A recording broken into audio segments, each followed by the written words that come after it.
क्या आपने बिना जरूरत के कभी कुछ ऑनलाइन ऑर्डर किया है या फिर दिन का ज्यादातर समय सोशल मीडिया पर स्क्रॉल करने में बिताया है?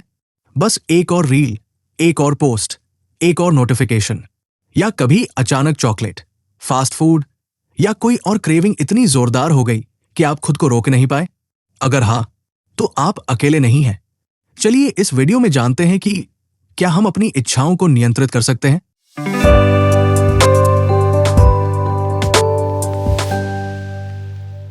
हम सबने कभी न कभी ये अनुभव किया है, एक नया फोन जिसकी अभी जरूरत नहीं है, लेकिन ऑफर देखकर खरीद लिया।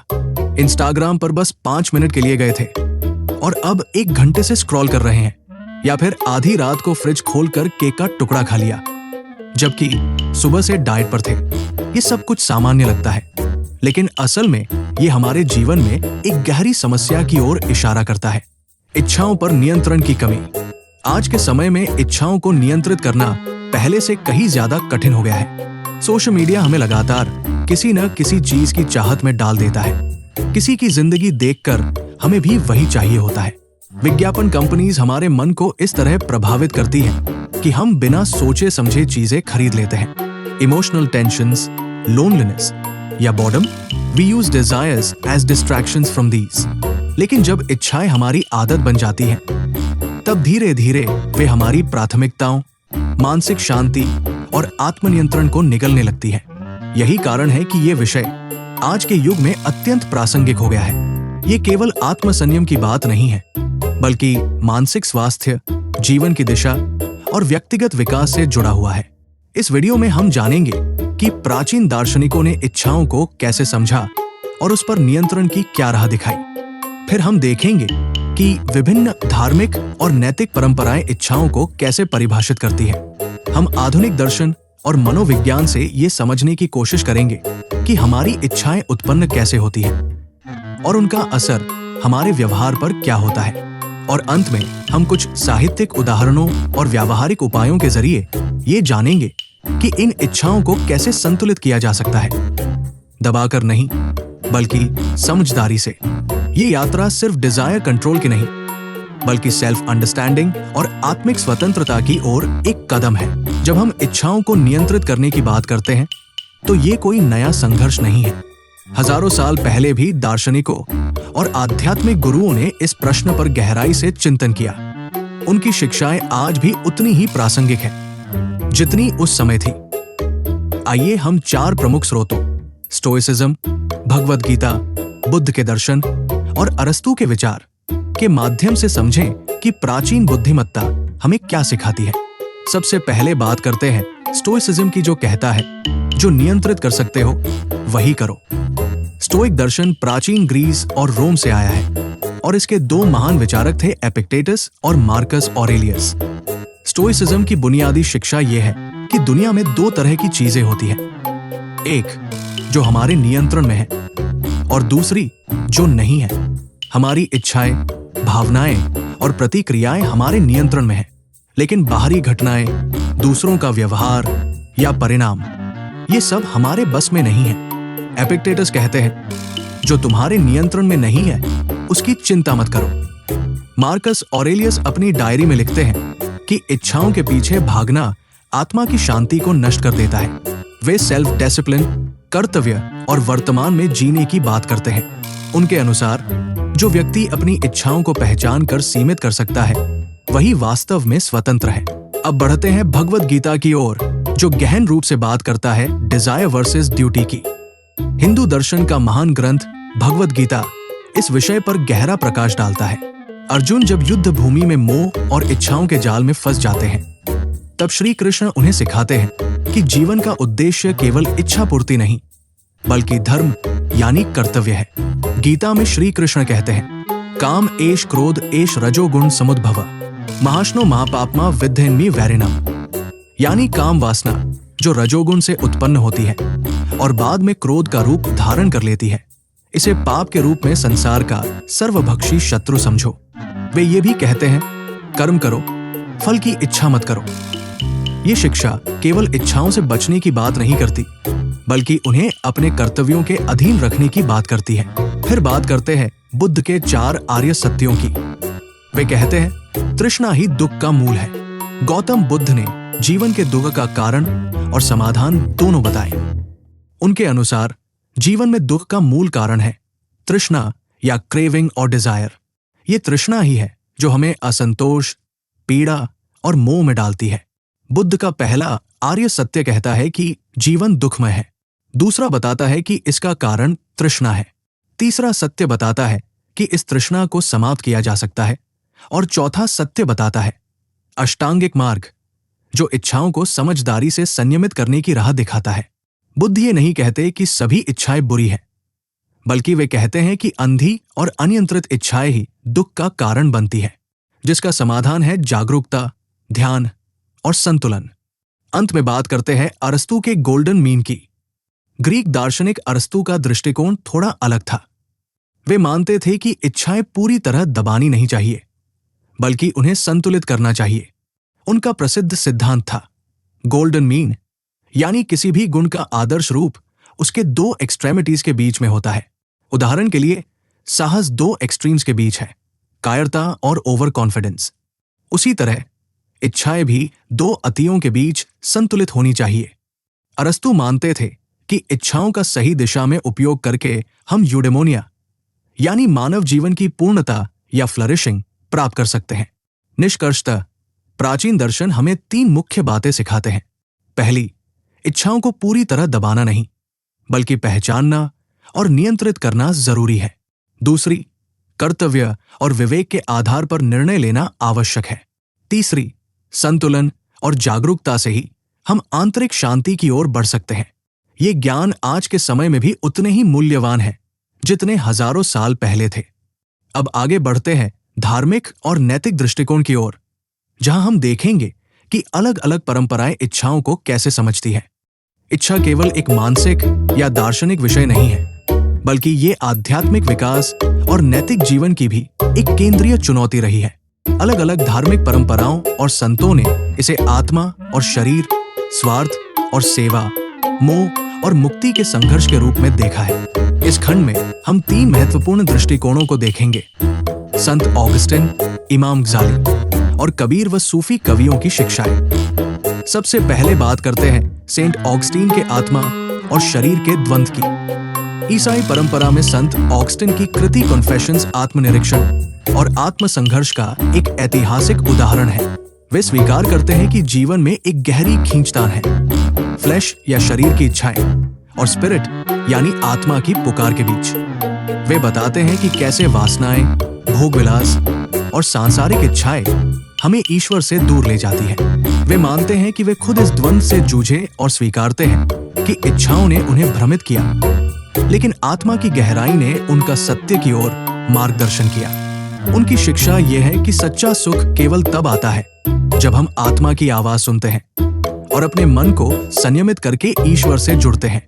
इच्छाओं का दमन नहीं, बल्कि उनके पार जाकर आध्यात्मिक शांति प्राप्त करना उनका संदेश है। अब बढ़ते हैं इमाम अल-गजाली के नफ्स के नियंत्रण की ओर। इस्लाम में अल-गजाली की कृति द एल्केमी ऑफ हैप्पीनेस इच्छाओं और आत्मा की शुद्धि पर एक महान ग्रंथ माना जाता है।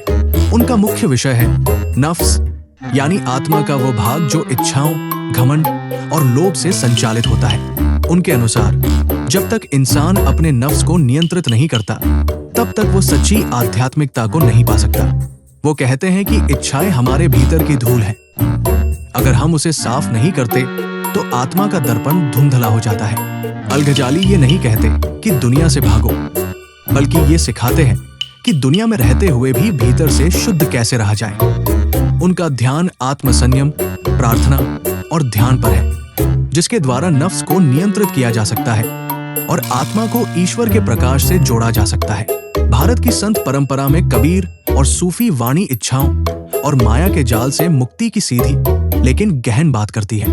कबीर कहते हैं, माया मरी न मन मरा, मर मर गए शरीर, आशा तृष्णा न मरी, कह गए दास कबीर। यहाँ माया का मतलब है दुनिया की भ्रामक इच्छाएं, जिन्हें हम असली समझकर उनके पीछे भागते रहते हैं। कबीर की दृष्टि में जब तक मन इन इच्छाओं से भरा रहेगा, तब तक आत्मिक शांति संभव नहीं। सूफी कवियों ने भी दुनिया को एक फना यानी नश्वर चीज के रूप में देखा।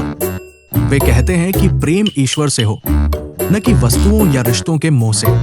प्रसिद्ध सूफी कवि रूमी कहते हैं, don't get lost in your pain, know that one day your pain will become your cure. ये वाक्य ये दर्शाता है कि तृष्णा पीड़ा का कारण नहीं बल्कि उसका शिक्षक बन सकती है, यदि हम उससे सीखें। इन धार्मिक और नैतिक परंपराओं में एक गहरा साम्य है। इच्छाएं तब तक बाधा है जब तक वे आत्मा के मार्ग में हस्तक्षेप करती हैं। लेकिन जब हम उन्हें पहचानते हैं, उनका स्वभाव समझते हैं और उन्हें ईश्वर या सत्य के प्रति समर्पित कर देते हैं, तब वही इच्छाएं हमें आंतरिक विकास की ओर ले जा सकती हैं। अब हम बढ़ते हैं आधुनिक दर्शन की ओर, जहां हम देखेंगे कि बदलते युग में इच्छा और आत्मनियंत्रण को कैसे समझा गया है। जैसे जैसे आधुनिकता का युग आया, इंसान के अनुभव, विज्ञान और समाज की बदलती संरचनाओं ने इच्छाओं की व्याख्या को भी नया रूप दिया। आधुनिक दार्शनिकों ने इच्छाओं को केवल आध्यात्मिक या नैतिक समस्या नहीं माना, बल्कि मानव अस्तित्व की जड़ तक जाकर उनकी प्रकृति को समझने की कोशिश की। इस भाग में हम 3 महान दार्शनिकों के दृष्टिकोणों को जानेंगे, इमैनुएल कांत, स्कोपेनहावर और नीत्शे। सबसे पहले बात करते हैं इमैनुएल कांत की, जिनका प्रसिद्ध विचार था सिद्धांत पर आधारित आचरण, न कि इच्छा पर। कांट का दर्शन नैतिकता और इच्छा के बीच स्पष्ट रेखा खींचता है। उनके अनुसार यदि हम केवल अपनी इच्छाओं के आधार पर कार्य करते हैं, तो हम नैतिक नहीं बल्कि स्वार्थी बन जाते हैं। कर्तव्य के लिए कार्य करना, यही कांट का नैतिक आदर्श है। वे कहते हैं कि हमें वह करना चाहिए जो नैतिक रूप से सही है, चाहे वो हमारी इच्छा के अनुकूल हो या नहीं। उनका प्रसिद्ध सिद्धांत है कैटेगोरिकल इम्परेटिव, ऐसा व्यवहार करो जैसे वो नियम सबके लिए यूनिवर्सल हो।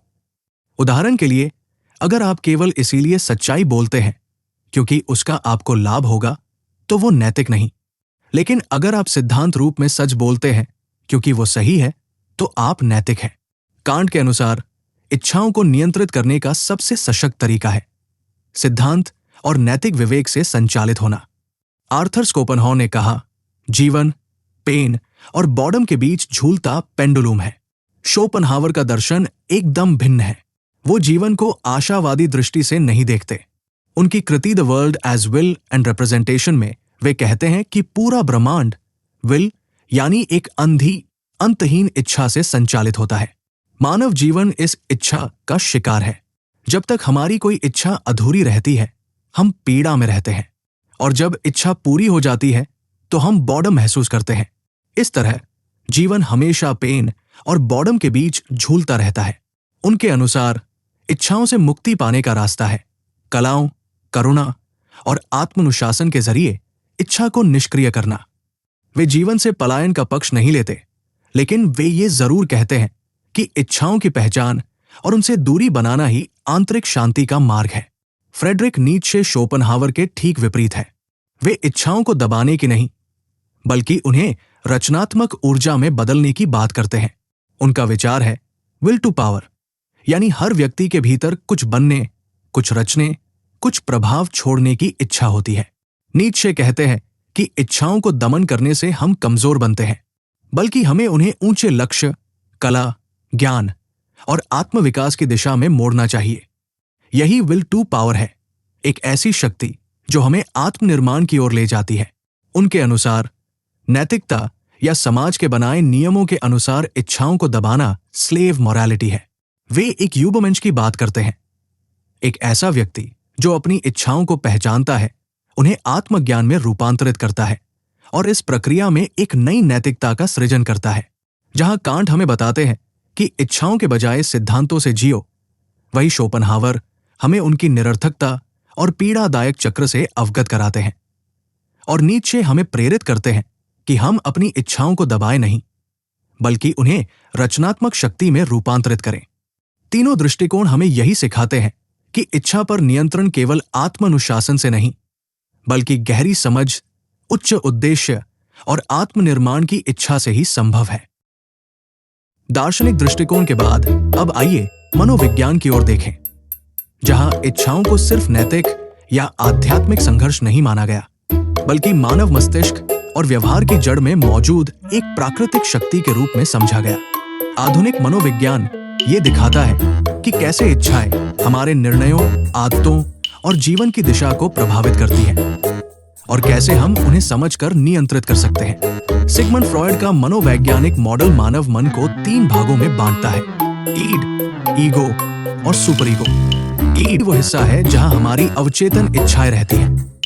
भोजन, वासना, शक्ति, सुख, ये हमेशा तत्काल संतुष्टि चाहता है। सुपर ईगो हमारा नैतिक कंपास है जो हमें समाज के नियमों, संस्कारों और नैतिक मूल्यों की याद दिलाता है। ईगो इन दोनों के बीच संतुलन बनाने की कोशिश करता है, ईड की तात्कालिक इच्छाओं और सुपर ईगो की आदर्श नैतिकताओं के बीच। फ्रॉयड का मानना था कि अगर हम अपनी अवचेतन इच्छाओं को अनदेखा करते हैं तो वे नए रूप में प्रकट होती हैं, जैसे स्वप्न, लक्षण या मानसिक विकारों के रूप में। इच्छाओं को नियंत्रित करने का पहला कदम है उन्हें पहचानना और स्वीकार करना। विक्टर फ्रैंकल नाजी यातना शिविरों से जीवित बचे एक मनोवैज्ञानिक थे। उन्होंने लोगोदर्पी नामक दर्शन विकसित किया। उन्होंने कहा कि इंसान की सबसे मूलभूत इच्छा सुख नहीं बल्कि मीनिंग है। उनके अनुसार जब व्यक्ति अपने जीवन में उद्देश्य पाता है तो वो तात्कालिक इच्छाओं और भौतिक सुखों के पीछे भागने की बजाय लंबी दूरी की संतुष्टि और मानसिक स्थिरता प्राप्त करता है। वे कहते हैं, He who has a why to live can bear almost anyhow। Frankl का सिद्धांत हमें सिखाता है कि इच्छाओं को दबाने की बजाय उन्हें जीवन के उच्च उद्देश्य में समाहित कर देना चाहिए। तभी व्यक्ति वास्तव में संतुलित और संतुष्ट हो सकता है। आधुनिक शोध इंस्टेंट ग्रेटिफिकेशन की बात करता है। आज की डिजिटल दुनिया में इच्छाएं सिर्फ भावनात्मक या नैतिक स्तर की नहीं रही, बल्कि न्यूरोकेमिकल स्तर पर भी हमारे निर्णयों को प्रभावित करती है। डोपामिन मस्तिष्क में खुशी और प्रेरणा से जुड़ा रसायन हर बार तब सक्रिय होता है जब हमें कोई नोटिफिकेशन, लाइक या रील में उत्तेजना मिलती है। जेम्स क्लियर की पुस्तक एटॉमिक हैबिट्स इस बात पर प्रकाश डालती है कि कैसे हम छोटे छोटे तात्कालिक सुखों की लत में फंस जाते हैं, क्योंकि हमारा मस्तिष्क बार बार डोपामिन रिलीज चाहता है। परिणाम स्वरूप हम दीर्घकालिक लक्ष्यों जैसे स्वास्थ्य, पढ़ाई, आत्मविकास को टालते हैं और त्वरित संतोष जैसे social media, junk food, shopping को प्राथमिकता देते हैं। क्लियर का सुझाव है, इच्छाओं को नियंत्रित करने का एक प्रभावी तरीका है क्यू, क्रेविंग, रिस्पॉन्स, रिवॉर्ड के चक्र को समझना और उसमें धीरे धीरे बदलाव लाना। मनोविज्ञान हमें सिखाता है कि इच्छाएं कोई दुश्मन नहीं है, वे हमारे भीतर की ऊर्जा है। लेकिन यदि उन्हें बिना समझे और बिना दिशा के छोड़ा जाए तो वे हमारे समय, मानसिक ऊर्जा और जीवन को क्षीण कर देती है। चाहे फ्रॉयड का अवचेतन हो, फ्रैंकल का अर्थ की खोज या डोपामिन की रासायनिक प्रक्रिया, हर दृष्टिकोण यही कहता है, जागरूकता और दिशा से इच्छाएं बाधा नहीं, साधन बन सकती है। दर्शन और मनोविज्ञान के बाद अगर कोई इंसान की इच्छाओं की गहराई, उसकी जटिलता और उसके परिणामों को सबसे सजीव रूप में चित्रित करता है तो वो है साहित्य। उपन्यासों और कहानियों में पात्र केवल कल्पना नहीं होते, वे हमारे भीतर के द्वंद्व, लालसा, पश्चाताप और आत्मबोध का प्रतिबिंब होते हैं। इस खंड में हम 3 महान कृतियों को समझेंगे, दोस्तोवस्की, टॉल्स्टॉय और हरमन हेसे के नायकों के माध्यम से। फ्योदोर दोस्तोवस्की के नोट्स फ्रॉम अंडरग्राउंड का नायक एक अंडरग्राउंड मैन है, एक ऐसा व्यक्ति जो अत्यधिक आत्मचिंतन, असंतोष और आंतरिक उलझनों से ग्रस्त है। उसकी सबसे बड़ी त्रासदी यह है कि वो अपनी इच्छाओं को न तो पूरी तरह जी पाता है और न ही उन्हें नियंत्रित कर पाता है। वो जानता है कि उसकी आदतें, प्रतिक्रियाएं और व्यवहार आत्मविनाशकारी, सेल्फ सैबोटेजिंग, फिर भी वो वही करता है जो उसे दुख पहुंचाता है। ये कहानी दिखाती है कि जब इच्छाएं जागरूकता या दिशा के बिना भीतर पनपती है तो वे व्यक्ति को अंदर से तोड़ देती है। ये उपन्यास एक चेतावनी है कि इच्छाओं से भागना नहीं, पर उन्हें न समझना यही असली खतरा है।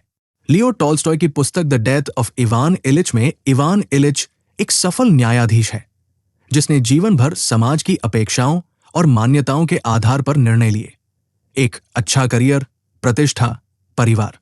लेकिन जब वो मृत्यु के करीब पहुंचता है तब उसे एहसास होता है कि उसने कभी अपने असली आत्म की आवाज नहीं सुनी। वो सोचता है, क्या मेरा पूरा जीवन गलत था? उसका दुख ये नहीं है कि वो मर रहा है, बल्कि ये है कि उसने जीवन में कभी अपनी सच्ची इच्छा को पहचाना ही नहीं। टॉल्स्टॉय हमें ये सिखाते हैं कि यदि हम समाज की अपेक्षाओं को ही अपनी इच्छा मान ले तो अंतिम समय में केवल अफसोस शेष रहता है। हरमन हेस्से का उपन्यास सिद्धार्थ बुद्ध के समकालीन एक व्यक्ति सिद्धार्थ की आत्मिक यात्रा को चित्रित करता है। प्रारंभ में सिद्धार्थ भोगविलास, धन, प्रेम और सफलता की ओर आकर्षित होता है, लेकिन धीरे धीरे वो अनुभव करता है कि बाहरी इच्छाएं क्षणिक सुख देती है, लेकिन आंतरिक शांति नहीं। वो सब कुछ त्याग कर साधु बनता है, फिर जीवन के दोनों छोरों को जीकर अंततः नदी के पास एक साधारण जीवन में ज्ञान और संतोष पाता है। हेस्से का सिद्धांत है, वास्तविक ज्ञान अनुभव से आता है और इच्छाओं की थकान ही आत्मज्ञान की शुरुआत होती है। साहित्य के ये पात्र हमें एक गहरी बात बताते हैं। इच्छा मानव जीवन की अनिवार्य प्रक्रिया है, लेकिन यदि हम उन्हें बिना समझे अपनाते हैं या केवल सामाजिक ढांचे के अनुसार जीते हैं तो हम अपने ही जीवन के दर्शक बन जाते हैं। दोस्तोवस्की चेतावनी देते हैं, अगर इच्छा पर नियंत्रण नहीं तो हम खुद को नष्ट कर सकते हैं। टॉल्स्टॉय याद दिलाते हैं, अगर हमने कभी स्वयं से नहीं पूछा कि हम क्या चाहते हैं तो जीवन केवल नाटक बनकर रह जाता है। और हेस्से दिखाते हैं कि इच्छाओं से गुजरकर अंततः हम उनसे ऊपर उठ सकते हैं। अब तक हमने दर्शन, मनोविज्ञान और साहित्य के माध्यम से समझा कि इच्छाएं क्या है, कैसे वे जन्म लेती हैं और उनका हमारे जीवन पर क्या प्रभाव पड़ता है। लेकिन अब समय है बिहेवियरल स्ट्रैटेजीज की, जो हम रोजमर्रा की जिंदगी में अपनाकर अपनी इच्छाओं को नियंत्रित कर सकते हैं। स्टोइक दर्शन की सबसे सशक्त तकनीकों में से एक है नकारात्मक कल्पना, नेगेटिव विजुअलाइजेशन। नकारात्मक विजुअलाइजेशन में हम अपने वर्तमान जीवन में मौजूद अच्छी चीजों जैसे स्वास्थ्य, रिश्ते या सुविधाओं के खो जाने की कल्पना करते हैं। इसका मुख्य उद्देश्य हमारी कृतज्ञता, ग्रैटिट्यूड को बढ़ाना है। जब हम सोचते हैं कि अगर मेरी ये नौकरी चली गई या अगर मेरा ये प्रियजन नहीं रहा, तो हमें उन चीजों की कीमत का एहसास होता है जो हमारे पास पहले से है। ये अभ्यास हमें भौतिक चीजों के प्रति आसक्ति कम करने और जीवन की सच्ची संपत्ति को पहचानने में मदद करता है। वहीं प्रीमेडिटेटिव मैलोरम, जिसका लैटिन में अर्थ है बुराइयों का पूर्वचिंतन, भविष्य में हो सकने वाली समस्याओं या विपत्तियों के लिए पहले से मानसिक तैयारी करने की प्रक्रिया है। इसमें हम सोचते हैं, अगर मेरी यात्रा में बाधा आई, अगर मैं असफल हो गया या अगर कोई बुरी खबर सुनने को मिली तो मैं कैसे प्रतिक्रिया दूंगा। इसका लक्ष्य चिंता को कम करना और आपात स्थितियों के लिए मानसिक रूप से तैयार रहना है। जब हम पहले से ही संभावित नकारात्मक परिणामों के बारे में सोच लेते हैं तो वे घटित होने पर हम आश्चर्यचकित या हताश नहीं होते, बल्कि शांति से उनका सामना कर पाते हैं। दोनों में मुख्य अंतर यह है कि नकारात्मक विजुअलाइजेशन वर्तमान के प्रति आभार जगाने के लिए है, जबकि प्रीमेडिटेटिव मैलोरम भविष्य की चुनौतियों के लिए हमें मजबूत बनाता है। स्टोइक दार्शनिकों जैसे एपिक्टेटस, सेनेका और मार्कस ऑरेलियस का मानना था कि ये अभ्यास हमें भय, लालच और आसक्ति से मुक्त करके आत्मनियंत्रण, सेल्फ मास्टरी की ओर ले जाते हैं। आज के समय में ये तकनीकें तनाव प्रबंधन, निर्णय लेने की क्षमता और जीवन में संतुलन बनाए रखने में बेहद उपयोगी साबित हो सकती हैं। बौद्ध परंपरा में, विशेषकर विपश्यना, हमें सिखाया जाता है कि हर इच्छा, हर भावना एक क्षणिक तरंग की तरह आती और जाती है। जब हम ध्यान के माध्यम से अपने भीतर उठते विचारों और भावनाओं को केवल एक साक्षी भाव से देखते हैं, बिना प्रतिक्रिया दिए, तब हम पाते हैं कि इच्छा का बल धीरे धीरे कम होने लगता है। माइंडफुलनेस का अभ्यास एक साधारण प्रक्रिया है। हर दिन 10 मिनट शांति से बैठना, अपनी सांसों पर ध्यान देना और जो भी विचार या इच्छा आए उसे बिना प्रतिक्रिया के गुजरने देना।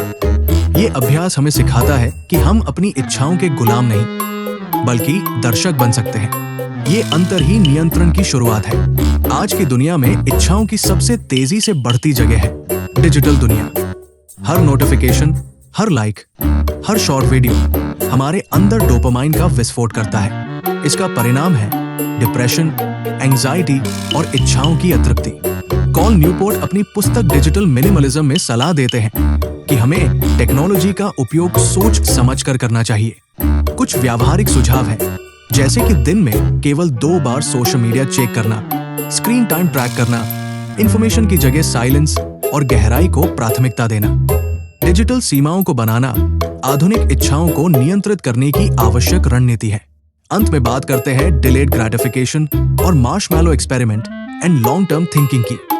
1960 के दशक का प्रसिद्ध मार्शमैलो एक्सपेरिमेंट इस विषय पर बहुत कुछ कहता है। बच्चों को एक मार्शमैलो दिया गया और कहा गया कि अगर वे 15 मिनट इंतजार करें तो उन्हें एक और मिलेगा। जिन बच्चों ने इंतजार किया वे लंबे समय में अधिक सफल, संतुलित और आत्मनियंत्रित पाए गए। डिलेड ग्रेटिफिकेशन यानी तात्कालिक संतोष को टालना और दीर्घकालिक लाभ को प्राथमिकता देना, ये इच्छाओं को नियंत्रित करने की मूल कुंजी है। इसे लागू करने के लिए आप किसी निर्णय से पहले 10 सेकंड रुकें, कोई खरीदारी करने से पहले 24 घंटे सोचें, अपने लक्ष्य को कागज पर लिखें और रोज देखें, ताकि हर मोमेंटरी एंजॉयमेंट के बदले आप लॉन्ग टर्म मीनिंग याद रखें। इन रणनीतियों को यदि आप अपने जीवन में धीरे धीरे अपनाते हैं तो आप पाएंगे कि इच्छाएं अब आपको नियंत्रित नहीं कर रही, आप उन्हें दिशा दे रहे हैं। यही इच्छाओं के साथ जीने की कला है। उनसे डरना नहीं, पर उन्हें जागरूकता और अनुशासन से मित्र बनाना। हमने इस वीडियो की शुरुआत एक साधारण लेकिन गहरे सवाल से की थी। क्या हम अपनी इच्छाओं को नियंत्रित कर सकते हैं? और अब इस पूरी यात्रा के बाद हमारे पास इसका उत्तर है। इच्छा कोई शत्रु नहीं है, ये मनुष्य होने का स्वाभाविक भाग है, जीवन को आगे बढ़ाने वाली शक्ति। लेकिन यदि ये दिशा से भटक जाए तो ये हमें बांध भी सकती है। इच्छा में कोई दोष नहीं होता, लेकिन उसके ऊपर नियंत्रण न होना ही पीड़ा का कारण बनता है। चाहे वो स्टोइक दार्शनिकों की चेतावनी हो, भगवद गीता का धर्मपथ, बुद्ध की निर्वाण की राह, फ्रॉयड का अवचेतन या फिर टॉल्स्टॉय और हेसे की साहित्यिक अंतर्दृष्टियां, हर विचारधारा यही कहती है, इच्छा को समझो, उसका सम्मान करो, लेकिन उसके पीछे मत भागो। अब सवाल उठता है, आप क्या करेंगे? आज ही से एक छोटी सी तकनीक को अपने जीवन में अपनाइए। हो सकता है वो रोज की 5 मिनट की शांत ध्यान प्रक्रिया हो, या बस कोई निर्णय लेने से पहले 10 सेकंड रुक जाना, या फिर हर रात स्वयं से एक प्रश्न पूछना, क्या आज मैं अपनी इच्छाओं का मालिक था? और अंत में कन्फ्यूशियस का एक विचार जो पूरे इस विषय का सार है, जो स्वयं को जीत ले वही सबसे बड़ा योद्धा होता है। आपके भीतर इच्छाओं से बड़ा भी कुछ है, विवेक, समझ और आत्मशक्ति। उसी से आपका असली आत्मबल जन्म लेता है। धन्यवाद।